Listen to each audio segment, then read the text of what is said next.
Bro hi bro. Hi bro. ఈ betting apps promotions పైన మీ opinion ఏంటి? బెట్టింగ్ యాప్స్ ఇప్పుడు చాలామంది బెట్టింగ్ యాప్స్ వల్ల చాలా లాస్ అవుతున్నారు బ్రో. కొంతమంది యూట్యూబ్లో కొంతమంది ఇన్ఫ్లుయెన్సర్స్ ఉన్నారు, వాళ్ళకి మోర్ సబ్స్క్రైబర్స్ ఉన్నందుకు వాళ్ళు చాలామంది ఏం చేస్తున్నారు, ఇట్లాంటి బెట్టింగ్ యాప్స్ ప్రమోట్ చేసి ఇల్లీగల్గా మనీ సంపాదిస్తున్నారు. వాళ్ళ వల్ల లాస్ అయ్యేది ఎవరు? కామన్ పీపుల్, మనలాంటి వాళ్ళు.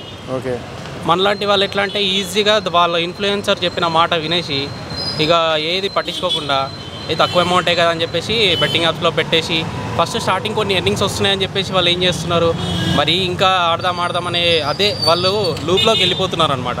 ఆ లూప్ వల్ల వాళ్ళు చాలా లాస్ అయిపోతారు. ఈవెన్ సమ్ మెంబర్స్ అయితే వాళ్ళ లైఫ్సే లాస్ అయిపోతున్నారు. దీన్ని నిజంగా అరికట్టాలి. గవర్నమెంటే ఏదో ఇనిషియేటివ్ తీసుకోవాలి, లేదంటే మనలాంటి కామన్ పీపుల్ కూడా దీనిపైన ప్రొటెస్ట్ చేయాలి. అంటే మనం ఎట్లాంటి తీసుకుంటే ఇవన్నీ దీనికి ఫుల్ స్టాప్ పెట్టచ్చు బ్రో? ఎలాంటి అంటే గవర్నమెంట్ నుంచి ఖచ్చితంగా సపోర్ట్ ఉండాలి బ్రో. మళ్ళీ మనలాంటి యూత్ పీపుల్ వాళ్ళు ఖచ్చితంగా దీనిపైన ప్రొటెస్ట్ చేయాలి. అంటే గవర్నమెంట్ ఏ విధమైన సపోర్ట్ కావాలంటారు గవర్నమెంట్ నుంచి? గవర్నమెంట్ నుంచి సపోర్ట్ అంటే ఇప్పుడు ఇన్ఫ్లుయెన్సర్స్ ఉన్నారు కదా, వాళ్ళ అకౌంట్స్ వాళ్ళ బ్లాక్ చేసేయాలి ఫస్ట్. ఓకే, వాళ్ళ బ్లాక్ చేస్తే మళ్ళీ అదే వాళ్ళ పేరు వాడుకొని మళ్ళీ ఇంకో కొత్త ఛానల్ క్రియేట్ చేస్తున్నారు కదా బ్రో. ఇప్పుడు రీసెంట్గా నేను చూస్తుంటే భయ్యా సన్నీ యాదవ్ అని చెప్పేసి వీళ్ళపైన కూడా కేసెస్ అయితే పెట్టినారు.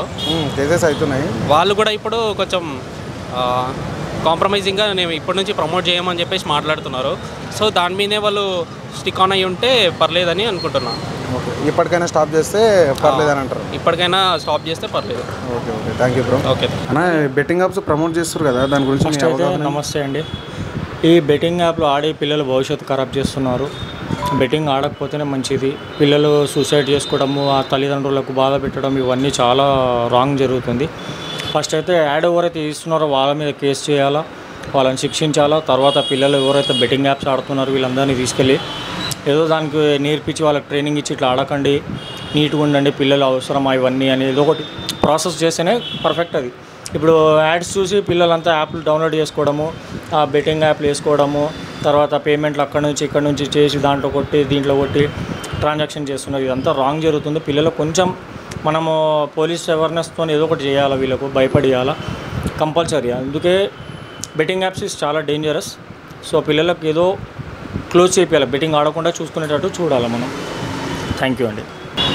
అంకుల్, బెట్టింగ్ యాప్లో ప్రమోషన్ చేస్తారు కదా, దాని గురించి మీ అభిప్రాయం చెప్పండి.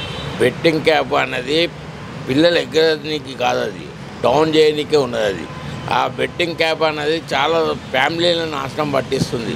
ఒక్కొక్కరు హ్యాంగింగ్ చేసుకుంటారు, చచ్చిపోతారు, చేస్తారు అప్పులు అయిపోయి. దాని గురించి దాన్ని ఇది చేసేయడం మంచిది, అది పద్ధతి కాదు.